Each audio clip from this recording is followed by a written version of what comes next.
Sa Sato Secure High School, may isang estudyanteng si Junpei Yoshino na laging binubuli ng mga kaklase niya.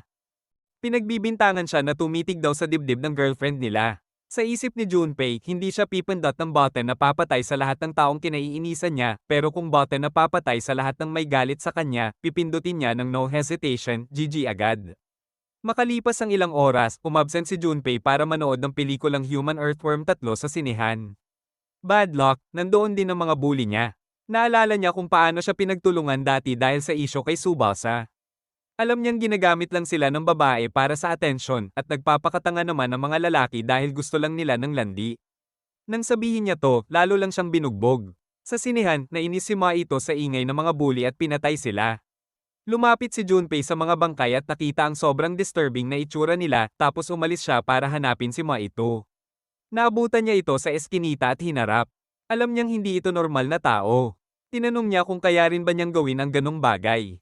Dumating ang mga awtoridad pero iniwan ang kaso sa Jujutsu Sorcerers.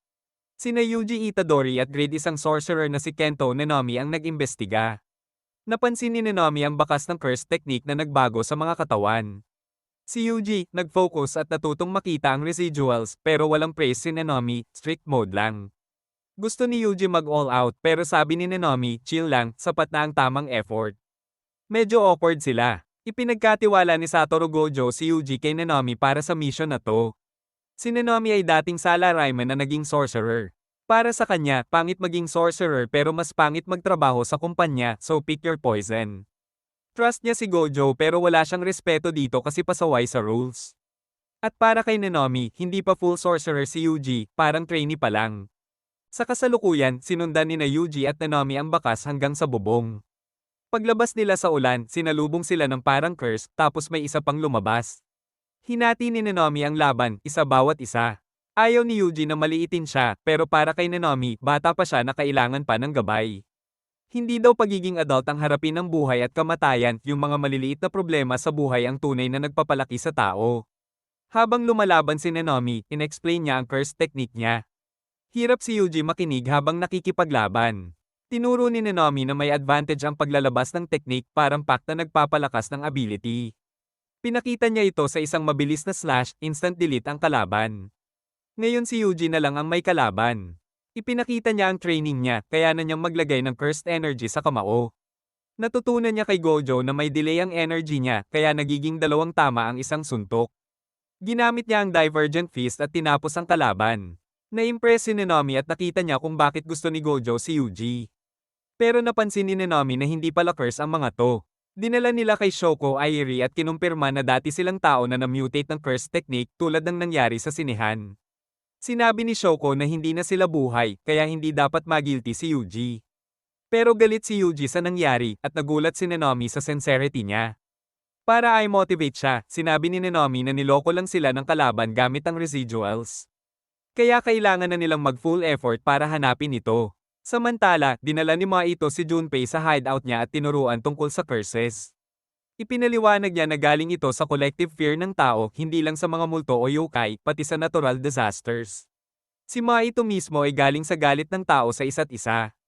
Kinabukasan, sinabi ni Nenomi na nahanap na niya ang hideout ng target. Pero gusto niyang si Yuji ang mag-follow up sa lead tungkol kay Junpei, ang nag-iisang witness. Sasamahan siya ni Aichi habang si Nenomi ay magpapatuloy sa investigation.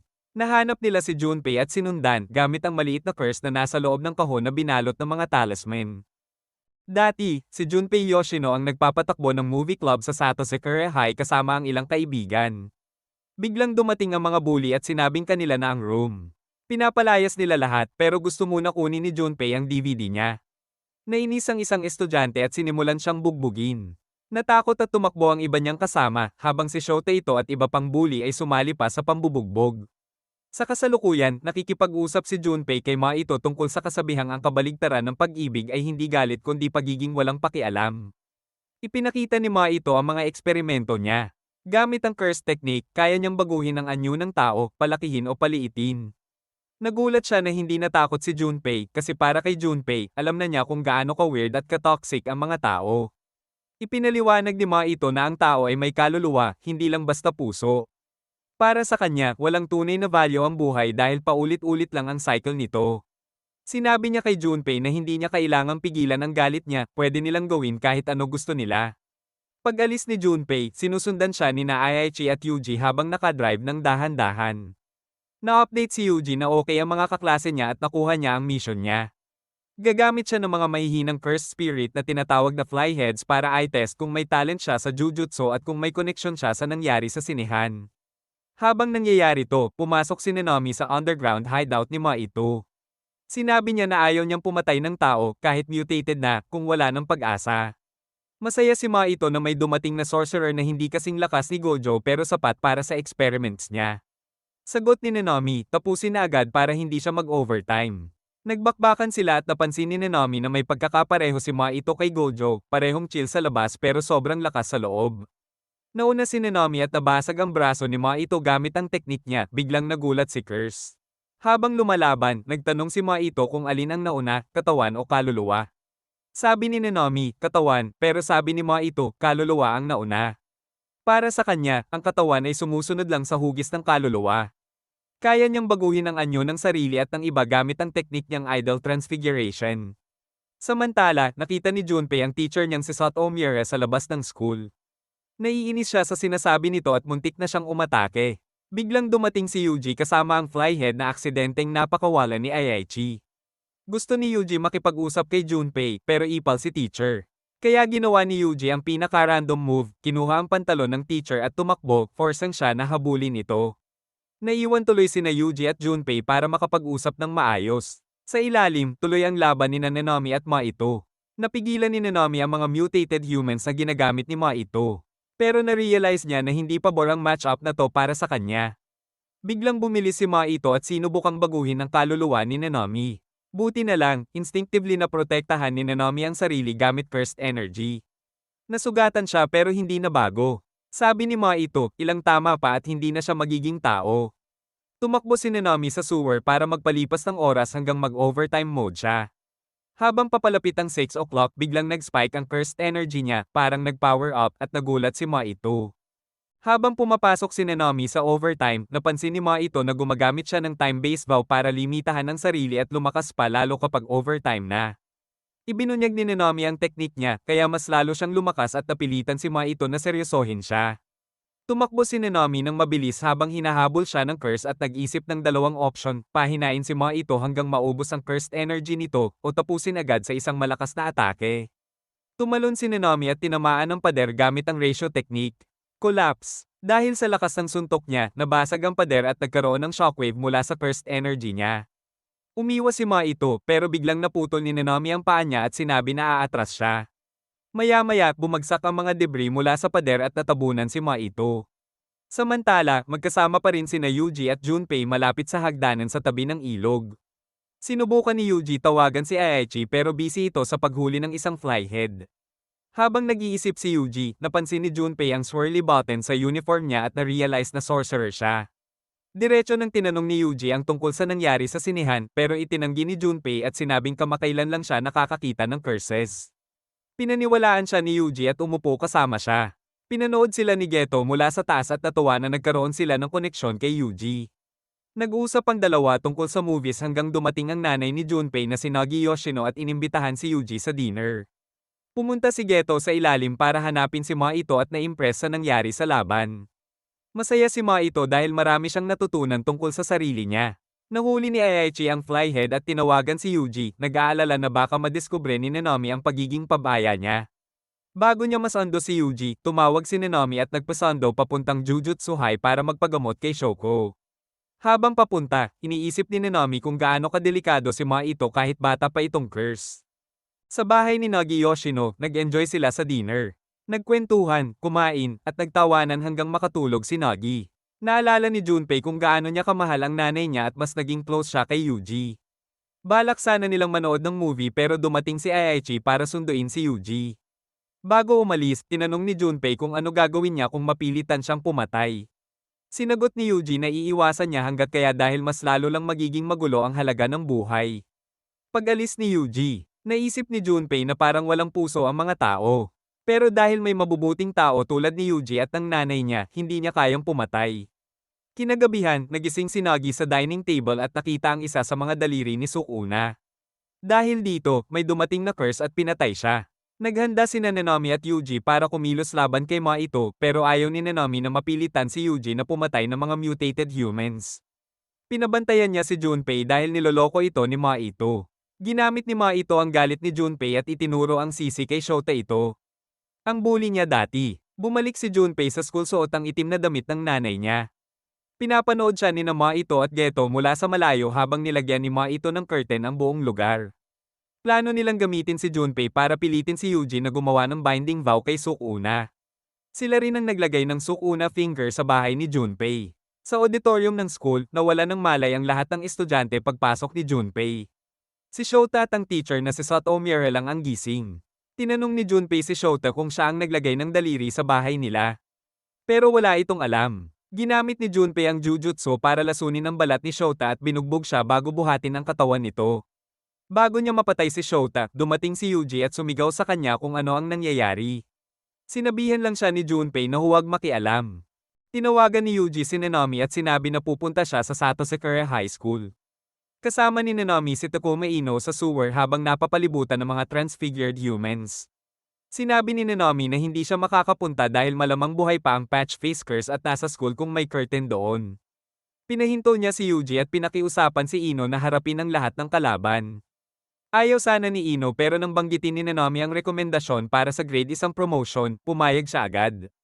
Hindi nakinig si Yuji at tumuloy pa rin. Sinubukan siyang pigilan ni Aichi pero tumakbo na siya papunta sa school. Pagdating niya, nakita niya si Junpei na binubugbog si Shota ito. Naglaban ng dalawa at nahirapan si Yuji sa jellyfish shikigami ni Junpei na Moondregs. Sinasalo ng malambot nitong katawan ang suntok ni Yuji habang nagtatago si Junpei sa loob. Sinabi ni Junpei na huwag siyang pakialaman at walang saysay ang pagliligtas ng kahit sino. Para sa kanya, walang puso ang tao at ilusyon lang ang moralidad. Ginamit ng Moondregs ang tentacles nito para atali si Yuji habang sinasabi ni Junpei na walang karapatan ng iba na pigilan ng pagpatay. Naabot ni Yuji si Junpei mula sa loob ng jellyfish at hinayla siya. Tumakas si Junpei pero sinuntok ni Yuji ang shikigami papunta sa kanya at pareho silang nahulog sa bintana. Sa labas, habang bumabangon si Junpei, naalala niya ang nanay niya at sinabihan si Yuji na tumigil. Tumalon si Yuji pababa at sinubukang tusukin ng jellyfish pero nakaka-counter siya. Naalala niya ang payo ni Gojo na targetan ng user kapag may shikigami. Sinuntok niya si Junpei pabalik sa loob at sinabing puro dahilan lang ang sinasabi nito. Hindi niya kayang sabihin iyon sa nanay niya, pero iginiit ni Junpei na walang puso ang tao. Kung meron man, ibig sabihin may taong samaire sa kanila ng nanay niya. Nalito si Junpei sa tama at mali at umatake ulit gamit ang shikigami. Hinayaan ni Yuji na masaksak siya ng stingers, ikinagulat ni Junpei. Nawawala ang Moondregs at kinausap ni Yuji si Junpei. Pinakalma niya ito at panangakong tutulungan siyang hanapin ang pumatay sa nanay niya. Habang naabot na niya si Junpei, dumating si Maito at ginulo ang lahat. Hindi agad nakilala ni Yuji si Maito kaya nahuli siya at itinulak sa pader. Narealize niya na ito ang curse na sinabi ni Nanami. Sinabihan niya si Junpei na tumakbo. Noong una, naniwala si Junpei na mabuti si Maito pero narealize niyang mali siya. Hinawakan ni Maito ang balikat ni Junpei habang hindi makagalaw si Yuji. Sinabihan niya si Junpei na pareho lang siyang tanga ng mga taong kinaiinisan niya. Ginamit niya ang idol transfiguration para baguhin si Junpei at pilitin siyang labanan si Yuji. Nagmakaawa si Yuji kay Sukuna na tulungan siyang pagalingin si Junpei pero tinanggihan siya. Nagulat si Maito dahil inaasahan niyang gagamit si Sukuna ng pagkakataon para sa kasunduan. Hindi niya alam na nangyari na ito at nakalimutan na ni Yuji. Tumawa sina Maito at Sukuna habang si Yuji ay napuno ng galit. Naintindihan niya na tunay na curses ang mga ito. Sa huling sandali, humingi ng tulong si Junpei kay Yuji bago tuluyang mamatay. Nawala ang pag-asa ni Yuji na makasama siya sa school. Tumawa si Maito sa nangyari. Sa sobrang galit, sinuntok ni Yuji si Maito ng malakas. Mabilis itong naka-recover at sinabing hindi gagana ang physical attacks pero biglang dumyugo ang ilong niya. Narealize ni Maito na may dalawang kaluluwa sa loob ni Yuji kaya nakikita niya ang soul. Sinabi ni Yuji na papatayin niya si Maito. Sumagot si Maito na dapat exercise ang term. Umatake si Yuji at umiwas si Maito sa pamamagitan ng pagbabago ng katawan. Plano ni Maito na pilitin si Yuji na gumamit kay Sukuna para gumawa sila ng kasunduan. Nagharap sila at parehong alam kung paano papatayin ang isa't isa. Sinuntok ni Yuji si Maito habang ginawa nitong blade ang mga braso niya. Sinira ni Ma ito ang building habang umaatake. Tumalon si Yuji palabas at inatake siya ng drill arm. Nahawakan ni Yuji pero nagkaroon ito ng spikes. Hindi siya bumitaw kahit nasusugatan at ibinagsak si Ma ito. Nagpalitan sila ng suntok at sinaksak ni Ma ito si Yuji. Sinubukan niyang hawakan ang kaluluwa nito pero nagalit si Sukuna at pinagbantaan siya. Sinabi niyang huwag ulitin. Bumalik si Yuji sa sarili at sinabi na hindi siya magpapalit pero papatayin niya si Ma ito. Paulit-ulit niyang binangga ang ulo nito at nagkaroon siya ng advantage. Biglang lumitaw si Ma ito sa likod at muntik nang maputol ang ulo ni Yuji pero dumating si Nanami at pinigilan ang atake. Sinabi niyang kakausapin niya si Yuji mamaya at tinanong ang sitwasyon. Sinabi ni Yuji na may 2 taong hindi niya nailigtas. Mas nag-alala si Nanami sa kanya at napansin ang dugo sa ilong ni Ma ito. Ipinaliwanag niya na hindi gagana ang teknik niya kay Ma ito pero gumagana ang kay Yuji. Narealize din niya na hindi kayang hawakan ni Ma ito ang kaluluwa ni Yuji. Magkasama nilang lalabanan ang curse. Handa na sila sa susunod na laban at sinabi ni Nanami na kailangan nilang tapusin ito ngayon. Inaral ni Nanami ang sitwasyon at napagdesisyonan na kailangan nilang gumawa ng openings para sa isa't isa at tapusin agad si Ma ito. Bilang sagot, naglabas si Ma ito ng mata sa kanang palad at ginawang blade ang kaliwang braso niya. Nagsimula ang laban at nagpalitan sila ng suntok hanggang maging bola ng spike si Ma ito. Nagkamali siya dahil na-atake siya mula sa magkabilang side. Tumakas siya sa pamamagitan ng pagiging bata ang anyo. Narealize ng dalawa na nag-iipon muna siya ng cursed energy bago mag-transform. Bumalik si Ma ito sa normal na anyo dahil delikado sa kanya ang isang suntok ni Yuji. Naglabas siya ng maliliit na transfigured humans at ginamit ang mga ito laban kay Yuji. Habang nangyayari ito, tinarget niya si Nanami. Iniisip niya na hindi kayang patayin ni Yuji ang mga tao kaya nahirapan si Yuji habang hinahabol ng mga mutated na bata. Pinako ni Ma ito si Nanami sa pader at kinutya si Yuji. Pero para kay Nanami, si Ma ito ang mali. Dumating si Yuji at nailigtas si Nanami at kinumpirma na natalo niya ang mga kalaban. Dahil alam na nila ang galaw ni Ma ito, mas madali nilang na-time ang mga atake at na-pressure siya bago pa makapag-transform. Habang palapit siya sa pagkatalo, nakakuha siya ng bagong ideya at ginamit ang domain expansion sa unang pagkakataon. Dinala niya si Nanami sa loob ng domain na self-embodiment of perfection habang si Yuji ay naiwan sa labas. Naintindihan agad ni Nanami ang sitwasyon at alam niyang talo siya sa loob ng domain. Naalala niya ang panahon na huminto siya bilang sorcerer at naging ordinaryong worker. Pero narealize niya na walang natutulungan ng ganong buhay kumpara sa mga simpleng tao na nagbibigay saya sa iba. Bumalik siya bilang sorcerer para makatulong. Sinabi ni Ma ito na nagpapasalamat siya pero hindi na kailangan ni Nanami iyon. Wala siyang pinagsisisihan. Habang handa na siyang mamatay, binasag ni Yuji ang domain mula sa labas. Dahil mas mahina ang barrier sa labas, napasok niya ito. Dahil dito, napilit si Ma ito na mahawakan ng kaluluwa ni Sukuna at agad siyang naparusahan. Sinugatan siya ni Sukuna. Nasugatan si Ma ito at patuloy ang pag-agos ng dugo niya. Kahit naguguluhan, naramdaman ni Yuji ang tamang pagkakataon at umatake. Pinalobo ni Ma ito ang katawan niya at tinamaan ni Yuji gamit ang Divergent Fist. Pero distraction lang ito at nakatakas si Ma ito papunta sa sewer. Tinawagan ni Nanami si Takuma Ino at inutusan siyang habulin at tapusin ang mahinang curse. Gusto rin sanang humabol ni Nanami pero bumigay na ang katawan ni Yuji dahil sa mga sugat.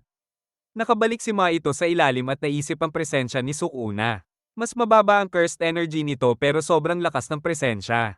Alam ni Ma ito na kapag nabuhay ng buo si Sukuna, sisikat ang panahon ng curses. Pero mas nangingibabaw sa kanya ang gusto niyang patayin si Yuji. Plano niyang sirain ang kaluluwa nito sa susunod nilang pagkikita. Pagkagising ni Yuji, nakita niya si Nanami sa morgue. Ipinaliwanag ni Nanami ang nangyari. Sinabi ni Yuji na si Sukuna ang nagligtas kay Nanami. Nakonsensya rin siya sa mga napatay at nalito kung ano ang ibig sabihin ng tamang kamatayan. Sinabi ni Nanami na walang perpektong kamatayan at hindi pare-pareho ang tao. Pero dahil si Yuji ay patuloy na susubok, hiniling lang ni Nanami na huwag siyang mamatay. Kinilala niya si Yuji bilang sorcerer at sinabi na responsibilidad niyang mabuhay para makatulong sa iba. Sa Sato Sekura High School, naglagay ng bagong hakbang laban sa bullying. Nakipag-usap si Sato Omiera kay Shota at inamin nilang pareho silang nagkulang kay Junpei. Sinabi rin na mahuhuli na ang mga gumagawa ng gulo. Pagbalik kina Gojo at Nanami, nag-isip si Yuji at nangako sa sarili na hanggat hindi niya napapatay si Ma ito, hindi na siya matatalo.